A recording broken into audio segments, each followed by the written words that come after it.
Sanibona, ngaphambi singene kwivideo namuhla, ngithi angithathe lethuba ngibonge isupport nothando enikhombise lona lingaphezulu kokucabanga kwethu.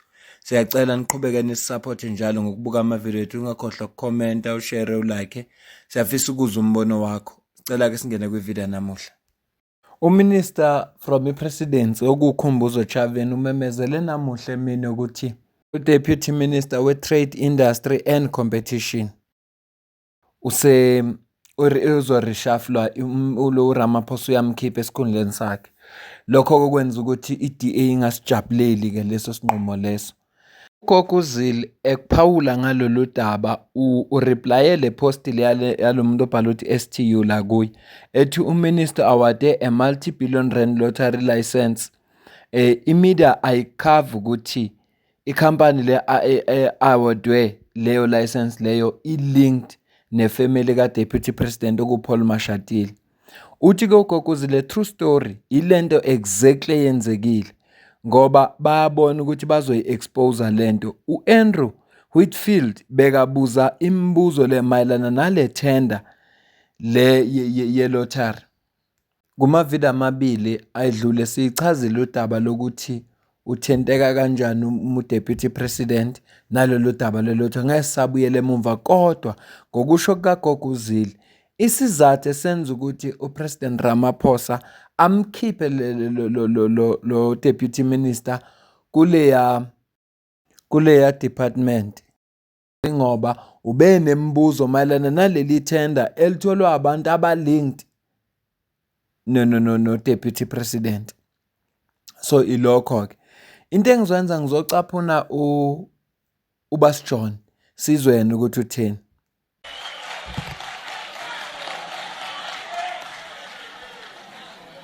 House Chairperson, yesterday South Africa's future was put at stake. Order, honourable members. Order, honourable members. Shortly before the cabinet meeting yesterday, the President informed me that he intended to remove Deputy Minister Andrew Whitfield as a Deputy Minister of Trade and Industry and Competition.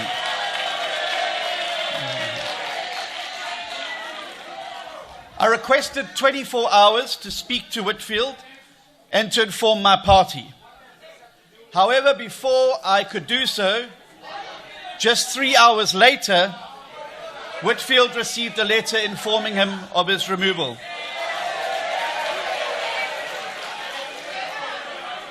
The apparent reason for this sudden and ill-considered decision is that Whitfield did not obtain permission to travel abroad earlier this year. Honourable Minister Steenhuisen, will you take your seat, please? There's a point of order. Order, honourable members. Honourable members. Chair, I rise on Rule 68. The last time I checked, we were debating the Division of Revenue Bill.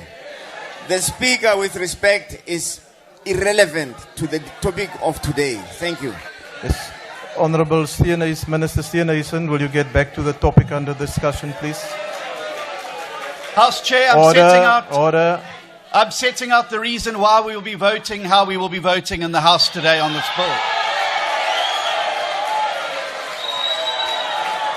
Order, honourable members. Honourable members. Honourable members, let's listen. Honourable members over there, can you please quiet down now? Order.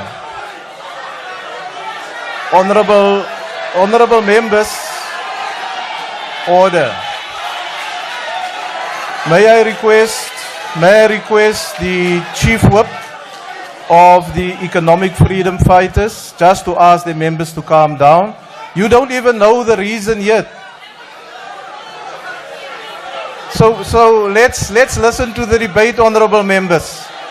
Chief Whip of the EFF, can you calm down your members, please? Thank you. Thank you. Please proceed, Honourable Steenhuisen. But the facts in this matter contradict this flimsy reasoning. In fact, on the 12th of February, Deputy Minister Whitfield had written to the President requesting permission to travel. 10 days later, he had not received a reply or any response whatsoever about the trip. Whitfield subsequently wrote, Order, honorable members. May I ask the Chief Whip of the ANC to do the same, please? Otherwise, we are not going to get through the speech. Let's be fair, honorable members, let's be fair. Even if you disagree with what the honorable member is saying, the honorable member, in terms of the rights and the Constitution, have the right to say what he wants to say. Order. Please proceed.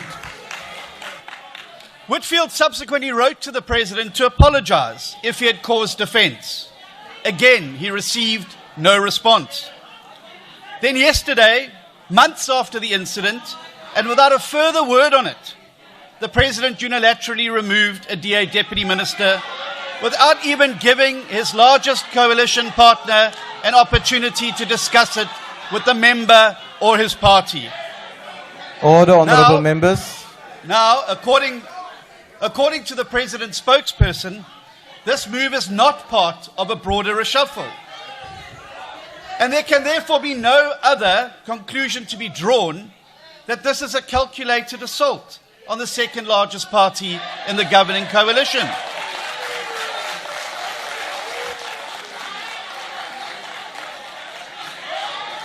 But Order, honorable members. What makes matters worse is that this unilateral action is a result and a product of a flagrant double standard. While a DA Deputy Minister is removed for not getting a response to seeking permission to travel, there are members in the Cabinet who are implicated in the VBS scandal and looting.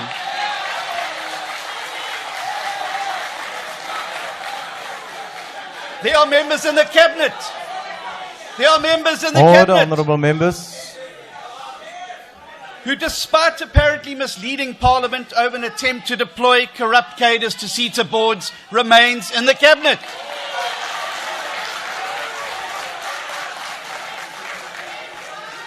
Serial underperformers and people implicated in state capture continue to sit around the Cabinet table. Now, instead of being summarily fired, like DM Whitfield was, these ministers get an opportunity to submit a report to the President on their behavior. In the past, even ministers who had serious public protector findings against them were merely admonished or had their pay docked. Yet a DA Deputy Minister is dismissed with the flimsiest of excuses. Are the people of South Africa expected to accept that fraudsters, corruption accused and Zondo accused are protected while Deputy Minister Andrew Whitfield is removed? But perhaps there's something even deeper at play here. Like all DA ministers and deputy ministers, contrary to what the Honourable Tambo said, Andrew Whitfield was succeeding in his job. He had opposed the attempt to make suspect appointments to the IDC board. He was raising uncomfortable questions about the Transformation Fund and the opportunities it provides for looting. And yes, he was asking the uncomfortable questions about the Lotto Tender Award.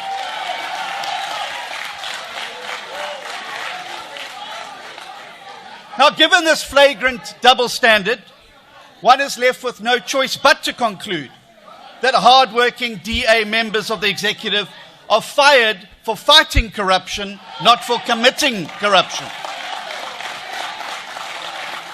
For being good at their jobs rather than incompetent.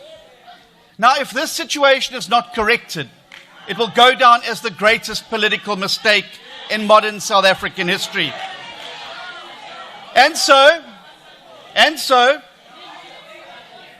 seeing the President is now cleaning house, I would like to suggest that he sweeps in front of his own doorstep before he sweeps in front of the DA's doorstep. It's Parliament. Deputy Minister for doing his job but isn't prepared to move other ministers and deputy ministers for not doing as theirs, that is hypocrisy of the highest form, and it cannot be brooked. Now, the ball is now then in the President's court, and he must show us now that he's a man of his word. Madam Speaker, it would be very easy for a party that had been treated with such disdain from a coalition partner to vote against this bill today. But precisely because we are nothing like the ANC, the DA will always put South Africa's interests over narrow party interests. We will vote for this bill today, not for politics, but for South Africa. And Order, honourable members. Order, honourable members. And in doing so, we will demonstrate to all of our coalition partners that when we give our word, you can rely on it, and that when we say we're going to do something, we will do it. However, this is now a moment of truth. Within the next 48 hours, we will find out if the DA stands alone as the only party that can be trusted to govern responsibly and take South Africa forward. Thank you very much. Njengoba umuzwa kuBas John ebeka ukuthi impela upresident bamnika 48 hours. Uma ngabe kwazi ukuxosha uDeputy Minister we-DA akaxoshe ke nalabo minister abangasebenzi. Wenza umzekelo njengominister lo wakaSimelane aze uMthembu Simelane na waba neinsolo mayelana nodaba lwe-VPS nendaba ezondo commission wake yawabalwa kuyo. Wabala uminister uNkabane njengoba bekafuna ukubeka abo chairperson bama city boards. Ubebala ukuthi upresident akazibonakalisa ngempela ukuthi uyayenza. Uma kungenjalo uyamsongela akasazi ukuthi kuzokwenzakalani. Asazi kodwa ukuthi kuzobe kuyiphutha elikhulu azobe lenzini. Asilindeke sibone kule 48 hours anikwe yona uzothini. Kodwa ngithe ngabe ngenzela ikhulu iphutha uma ngase ngivala ivideo sengadlulanga ku double show sinawo Thambo njengoba namhlanje bekukhulunywa besesigabeni sesibili sebudget ngoba siyazi ukuthi ibudget inegaba ezintathu ngaphambi kokuba iphase. Ngicela ucaphuna usinawo Thambo uzukuthi utheni. Order. Honorable member Thambo, if you can wait a little bit, you can take a seat. Order, honorable members. Again, let me remind you, you can make interjections, but you can't drown the speaker. Secondly, honorable members, please consult your rules. Order. Consult your rules. There are certain words, phrases that are unparliamentary. It doesn't matter whether you speak them in Afrikaans or in English or in Zulu or Pedi, they still remain so. So some of you were shouting, I couldn't see exactly who, you know what that means. So please don't allow your members from your party to contest the debate, not to shout from your podium. Order. Can you please be quiet yourself? Thank you, Honorable Thambo. Thank you very much, Madam Speaker. Let me begin by greeting the Commander-in-Chief and President of the Economic Freedom Fighters and all members of Parliament of the EFF. Speaker, allow me to first express my condolences to the families of the EFF's June 16 battalion, which passed away tragically in Vryheid following our commemorations of June 16. To fighters Bongakonge Mate, fighter Ntombi Ndlovu, fighter Lungani Sunday Mbatha, Phumlani Zulu, fighter Thokozani Mashazi, Ayanda Khumalo, Kwalisile Sibisi, fighter Manqele Siboniso, fighter Thuthukani Dube, fighter Siyanda Thwala, we say rest in revolutionary peace as you died on the picket lines. Let me also express my appreciation and commendation of the President of South Africa, Cyril Ramaphosa, for developing the testicular fortitude to remove the Deputy Minister of the DA, who was ineffective and incompetent. And long may these removals continue. Speaker, so the Money Bills Act stipulates that the Division of Revenue Bill must be in line with fiscal framework. And we have long labored as the EFF that the budget process has been characterized by deceit. And this deceit is twofold. It is deceptive consultations that made an impression that there will be alternative revenue generation mechanisms which will be included in the budget, and we do not see them anywhere today. Furthermore, deceptions in terms of three ring-fenced options of austerity, borrowing, and strategic tax adjustments, which were the rationale for the generation mechanisms in the first version of this budget. The minister has now implemented all three of these things: austerity through numerical cuts and below inflation allocations to all departments. He has now implemented borrowing through a 1.5 billion loan from the World Bank, and he has also implemented tax adjustments through the fuel levy. Now, as the EFF, we have now introduced the Public Finance Management Amendment Bill, which will restrict reckless and irresponsible borrowing from financial institutions globally, because there must be an authority of parliament that guides all loans which are conducted. House Chairperson, the EFF rejects the 2025 Division of Revenue Bill as proposed by the Minister of Finance and agreed to by the Democratic Alliance, Action SA, Rise Mzansi, and BOSA, led by Honorable Maimane, who is also the chairperson of the Standing Committee on Appropriations, because that committee has failed to fulfill its constitutional mandate. Before we deal with the contents of the bill, let us remind the people of South Africa of what took place not so long ago. When we were processing the Division of Revenue Bill that had to be withdrawn because the Minister of Finance lost the VAT court case, the committee had resolved to amend the bill, and Honorable Maimane will remember this. We had agreed that more than half of the 257 municipalities are in financial distress, with 20% of them not financially viable at all. That means they're unable to meet even the most basic obligations required to deliver services. We had agreed that for far too long, the assumption that municipalities will collect sufficient revenue to fund service delivery is false and not sustainable. The majority of our people are unemployed. The economy is stagnant, racial inequality continues to deepen, and we have more than 12 million people without work, 12 million people with no ability to pay for services, even if they wanted to. We had also agreed that the growing number of indigent households, many of whom are not even registered for indigent support, deserve automatic and unconditional access to free water, free sanitation, and free electricity. We also questioned why the National Treasury has reduced indirect grants to municipalities. Why allocate only 61 billion in direct and indirect infrastructure grants when studies and reality show that municipalities need over 122 billion?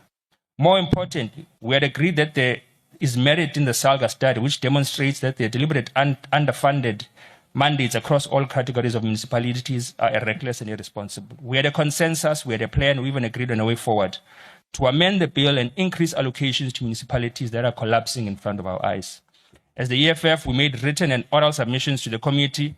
We participated in what we believe to be genuine democratic processes that will reflect the will of the people. We propose that allocations to municipalities should increase from 9.5% to 14%. This would increase the local government share by 88.4 billion. We were specific about where the money should come from. We propose funds must be reallocated from non-essential expenditure such as ministerial imbizos, provincial events, excessive travel, catering, inflated consultancy fees, and the corrupt tender system that has become a source of looting. We emphasize that education and health must not be touched. These are essential services, services that serve the poor and the working class who cannot afford private schools or private hospitals. The committee resolved that the proposal should be assessed by the Parliamentary Budget Office so that an objective analysis could guide decision-making.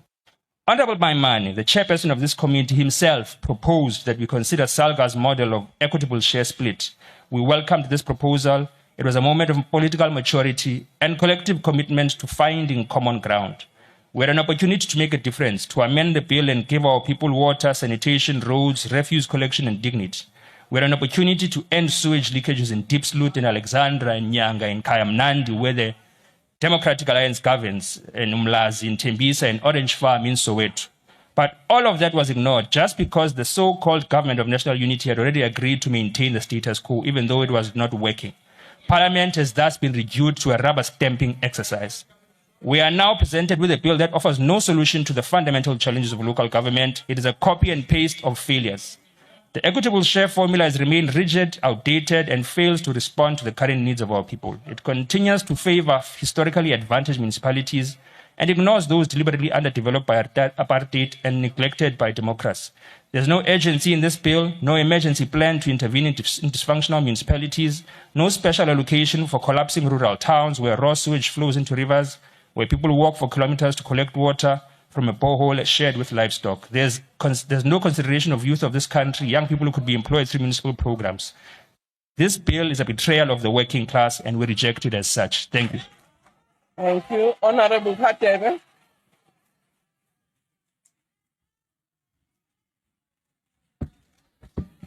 Thank you, Honorable Speaker. On behalf of the Inkatha Freedom Party, I rise to deliver Order, our Honorable Member, declaration. let's allow the IFP to make the statement. On behalf of the Inkatha Freedom Party, I rise to deliver our declaration on the Division of Revenue Bill, a pivotal instrument in the machinery of cooperative governance. This bill is a legal embodiment of our constitutional imperative to distribute national revenue equitably among the national, provincial, and local spheres of government. Yet, while the intention of equity is noble, the IFP must express our concern that the application often falls short of addressing the entrenched inequalities that persist in our communities, especially in historically neglected rural areas.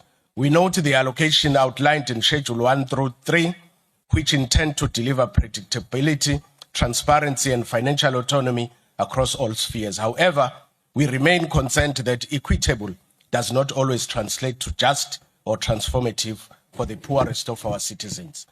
Allocations must go beyond formulas and factors in historic deprivation, demographic shifts, and real-time socio-economic needs. While the bill provides for conditional allocation in Schedule 4 to 7, including those for disaster relief and infrastructure grant, we call for better oversight and a review of whether these conditional grants are genuinely enabling or whether they are hindering local developmental flexibility. Further, the withholding and reallocation powers vested in the National Treasury raise concerns of over-centralization of potential politicization.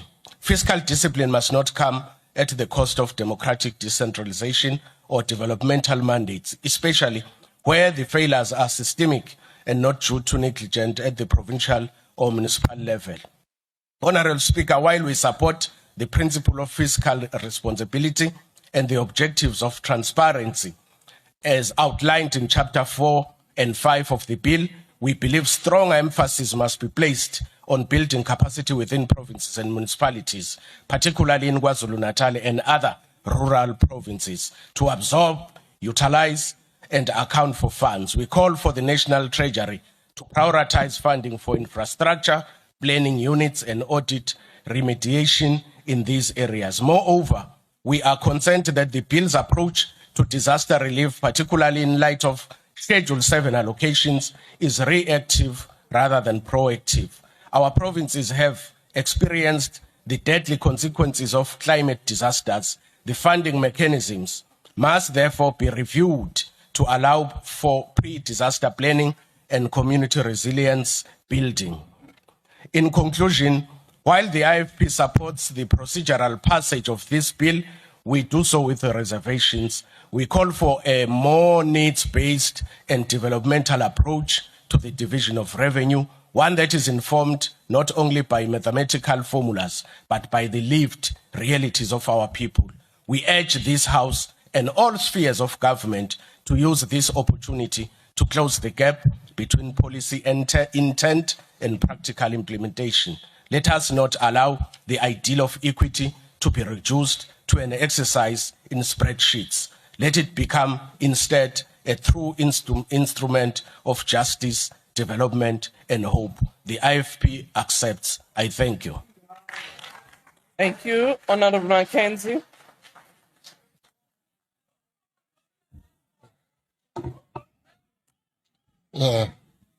Speaker, before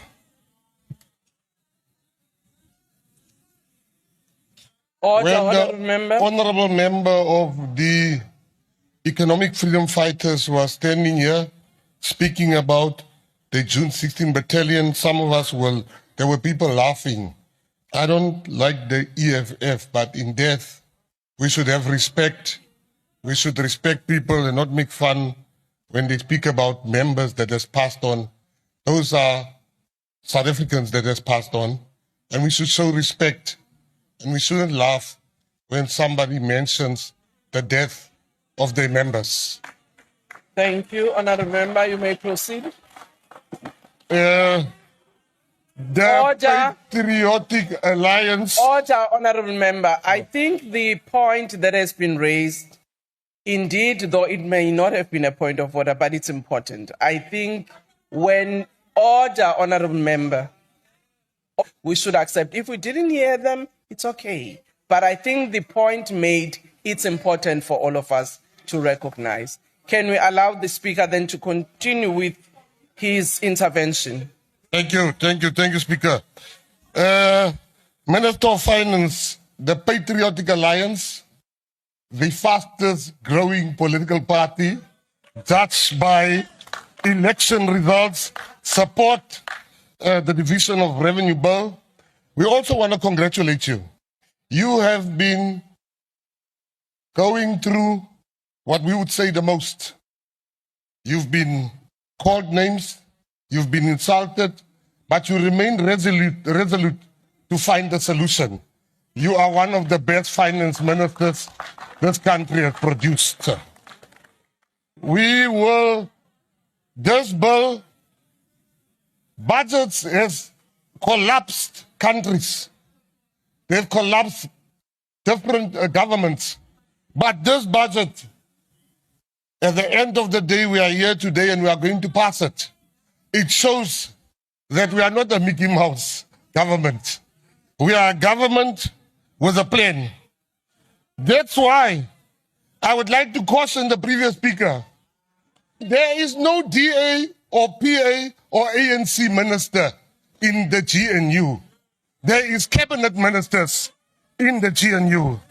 We should desist from wanting to claim easy victories. We are appointed as ministers. When I was called by His Excellency Matamela Cyril Ramaphosa, he didn't say PA minister. He said, Honorable Dayton Mackenzie, would you like to serve in my cabinet? I said, you will not understand. You've not been called. Many years from now, you will get that call. A bandit was called before you. The president looked at the list of all the parliamentarians we can call. Do you know what it says about you? When the president goes past you and he looks for a bandit there, Honourable and he says you must be a minister. Order, Honourable Member, please So one day you'll get a call. come back to the subject for debate. Oh.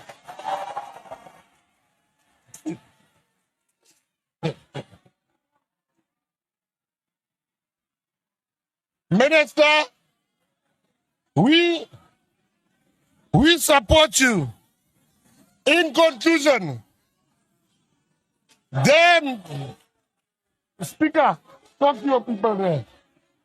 Stop this watch. Order. No, I can't stop the watch. Oh. Can you please continue with the debate? I cannot jump off here without telling the honorable minister that spoke here. No, who spoke here. Just say honorable bandit. You can say bandit, but you must put honorable. There's no such thing. You cannot come here and say Cape Town is the best run city in the world, while 3,000 colored people die every year in the best city in the world. The people of Mossel Bay, where the DA was controlling for 19 years, eventually got tired last night and they voted for the Patriotic Alliance. Salute. Order, Honourable Vessels. Honourable Vessels. Order, Honourable Members.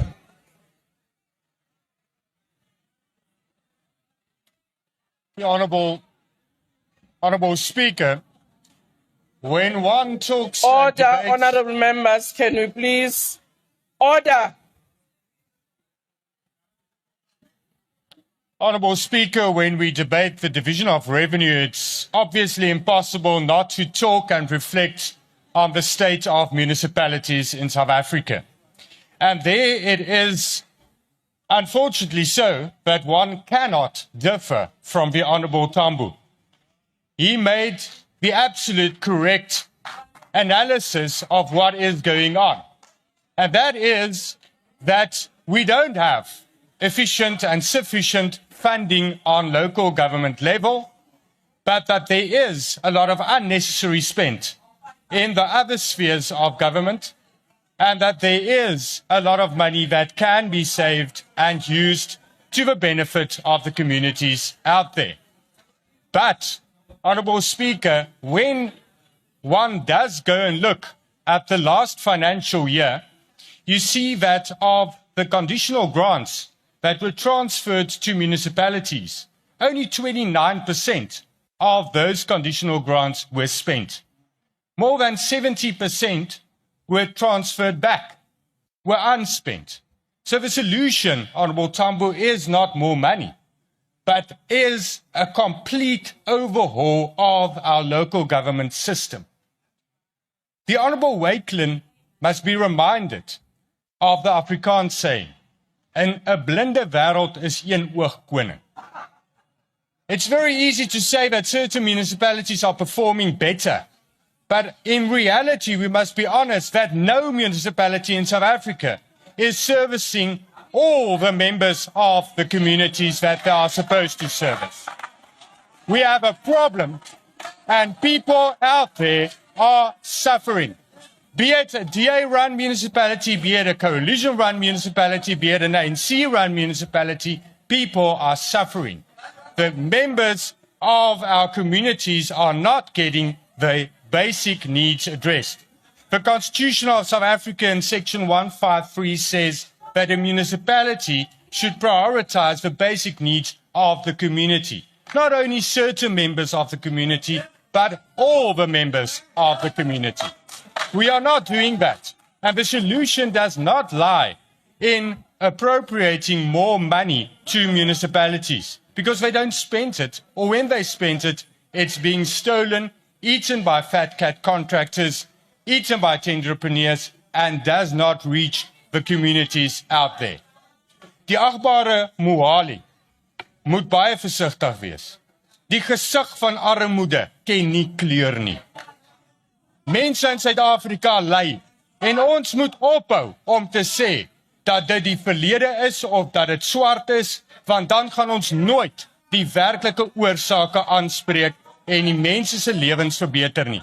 Ons moet begin kyk na die toekoms. We need to be future driven and look at a future where we can address the needs of our different constituents. That does not mean to say, and cannot ever mean, and won't mean to say that the face of poverty is black. You won't solve the problems then. The people of South Africa are suffering. We need real solutions. We need to debate those solutions. We need a rehaul of our local government system, and the white paper on local government is a step in the right direction, but it can't stay a white paper. It needs real plans and real solutions to overall decentralize and really get service delivery and compliance so that the people of South Africa, their basic needs are addressed. I thank you.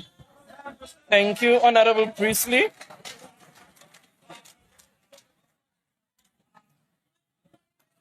Speaker, the Division of Revenue Bill before us allocates 2.3 trillion between national, provincial and municipal spheres of government. Of this amount, a whopping 425 billion goes towards interest payments. The net amount available for distribution after interest is 1.9 trillion. The sad and painful truth is that this amount should have been significantly higher had South Africa experienced economic growth in line with the rest of the world, emerging markets and the African continent. That kind of growth would have enabled more police stations and more police officers, more schools and more teachers, new and improved hospitals with more doctors and more nurses, increased funding to municipalities to fix collapsing infrastructure. The list goes on, but broadly it would have meant an improved standard of living for all South Africans.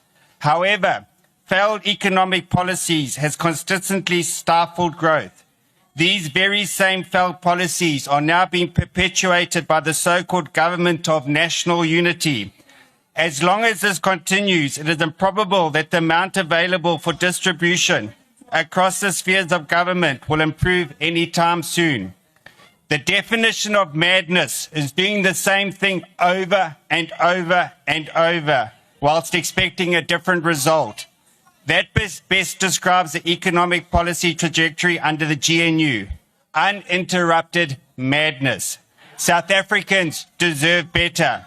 With limited funds to distribute, it is critical that every cent is spent effectively and efficiently. Yet due to rampant corruption, incompetence and waste across all levels of government, this is simply not the case. In this regard, Action SA supports the Finance Minister's stated intention to establish a spending review committee to identify wasteful, inefficient and underperforming programs. Action SA has already volunteered to participate in this committee, and we look forward to receiving confirmation in this regard. Speaker, one of the greatest constraints on economic growth and one of the biggest threats to service delivery is the dismal state of our municipalities. As the Executive Mayor of Tshwane, Action SA's Dr. Nasipi Moya, the Siya Khaleesi of South African politics, the Tender Bavuma of South African politics, the mayor who unites rather than divides, the mayor who stands up for the entire community, puts it well, and I quote, "Local government is meant to be the level of government closest to the people, but municipalities have become the places closest to despair." Speaker, eThekwini, my home, is rapidly becoming a failed municipality. With water losses of 57%, over 615 million litres of water goes down the drain daily due to leaking pipes. Residents face constant water shedding and shortages. The sewage system has also collapsed, with raw sewage flowing into rivers and onto our beaches. eThekwini, with its beautiful coastline, vibrant communities and warm winters, should be a tourist hotspot. But thanks to the water, sewage and other crises, tourists are avoiding the city.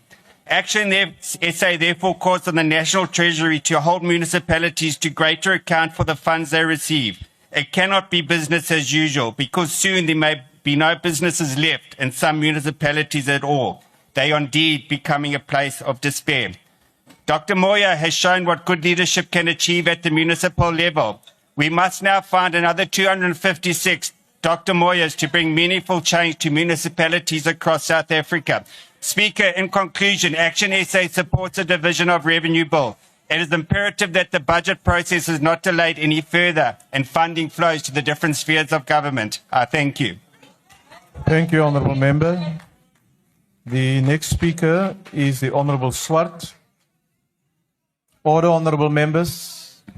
Chairperson, the ACDP welcomes the increase in funding for economic infrastructure, taking the allocation of the medium term to 1.03 trillion.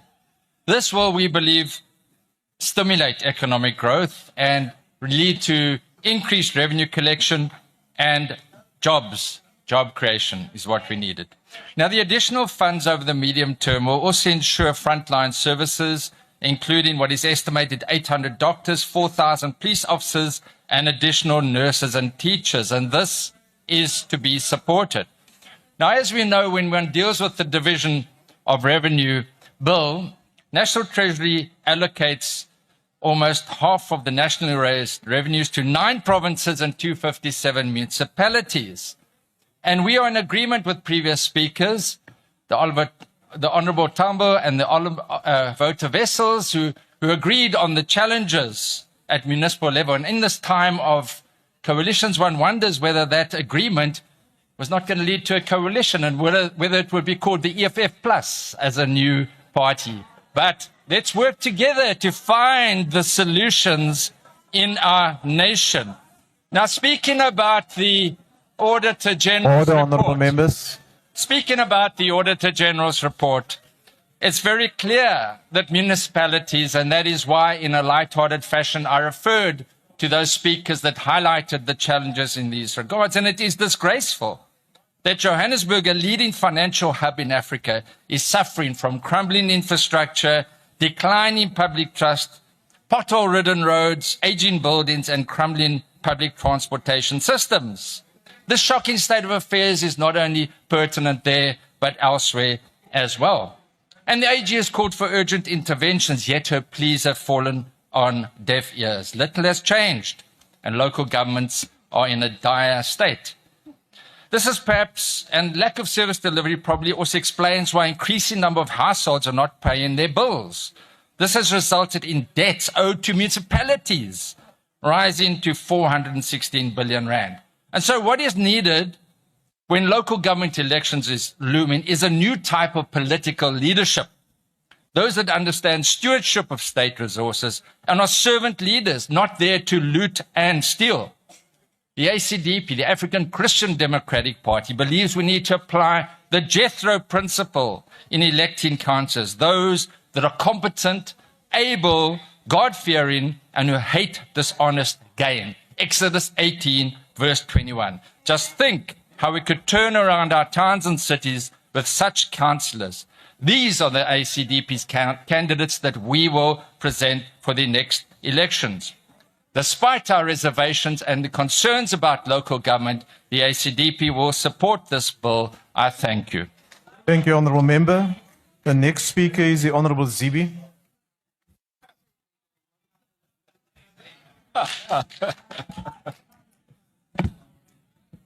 Thank you, Honourable House Chair. The committee's report states that after debt service costs, the contingency reserve and provisional allocations, the distribution of funds stands at 48.3% to the national sphere, 42% to provinces, and 9.7% to local government. Of course, the debt service costs are significant, but the report also mentions that part of our fiscal strategy is to pay down the capital debt to reduce interest payments after this fiscal cycle. I want to say, Honourable Finance Minister, I think you know that no such will happen. This undertaking is made each year, and the following year we break our own word. But I'm glad that the conversation about the equitability of the distribution to local government, to provincial government and national government is taking place. But I'd also like to ask that we line up the things properly.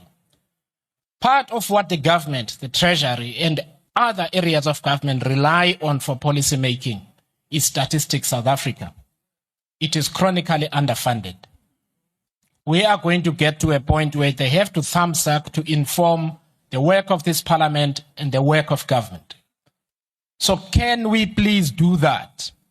Otherwise, a very critical work of working out what actually is an equitable share is going to be compromised. Several speakers have stated here that municipalities in and of themselves battle to make the right policy decisions because of this very problem. We need to sort it out. That is the first thing. The second thing is that I think we must also accept that given the state of administration in municipalities, we are throwing good money after bad. And one of the things that's really important for us to do, and I'd like to appeal to the Honourable Minister Hlabisa of Kokta, that we need to think about what the correct package of reforms for local government is going to be, so that we do not increase allocation and give him more money to the same municipalities that misallocated it, that waste it, run parallel administrations, and so on. And then we also ask the Auditor General to fix the problem. That is not going to work, and that is critical work that the Parliament needs to make. And the last thing that I want to talk about is that municipalities are particularly important in the context of the growth conversation. Every business is in a municipality. As they die, they drag the economy down with them. So whatever systemic interventions we make, they need in the end to drive towards local economic growth, job creation, and the kind of administration that South Africans can be proud of. We will vote for this report. I thank you. Thank you, Honourable Member. The next speaker is the Honourable Hlazo Webster. Honourable Chair, numerous speakers before me have quoted the allocation of 2.95 trillion, which is to provinces and municipalities over the medium term in this bill. And it's a sizable amount, and rightly so, because this is where citizens actually interface with the budget. It's where essential services take place, where schools, clinics, where electricity and housing are delivered. But despite the sizable allocation, the outcomes are continuing to fall short, and there's a chasm between funding and function that does need fixing. The country's most pressing crises of stagnant growth, chronic unemployment, and poor service delivery are ultimately symptoms of poor governance. And this is especially evident at local level, where the proverbial rubber hits the road. So we must be alert as a House to the continuation of the trend of allocating large sums of money with little assurance that there's performance which will follow. We can't continue a trend where money is allocated and there aren't clear mechanisms for consequence management or accountability. In local government, municipalities will receive 553 billion over the medium term, and they will remain reliant on intergovernmental transfers, which make up over 70% of their total budgets. And this structure of funding allows responsibility to be outsourced. Many people are responsible for the budget. It ends up being that nobody is actually held responsible. On governance, the Auditor General tells us that only 38 out of 257 municipalities received clean audits, and there's fruitful and wasteful expenditure, which then continues to rise. Yet, we continue to transfer large sums with no reform in return. So if we want to see growth, if we want to see particularly job creation, we can't ignore local infrastructure, specifically bulk water, roads, electricity, and we still have the implications of ESCOM, where debt is overwhelming. Municipalities owe over 70 billion to ESCOM, and this is the economic constraints which we cannot ignore. We need to be more intentional also about spatial justice, because these same areas that were historically excluded under apartheid continue to lack infrastructure today.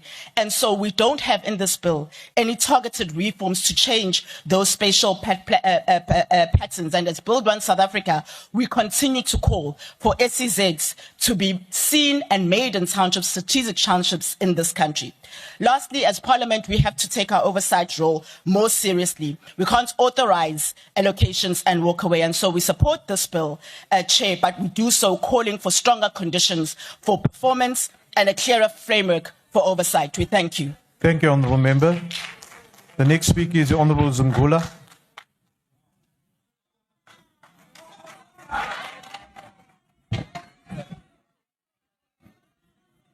Order, Honourable Members. Order.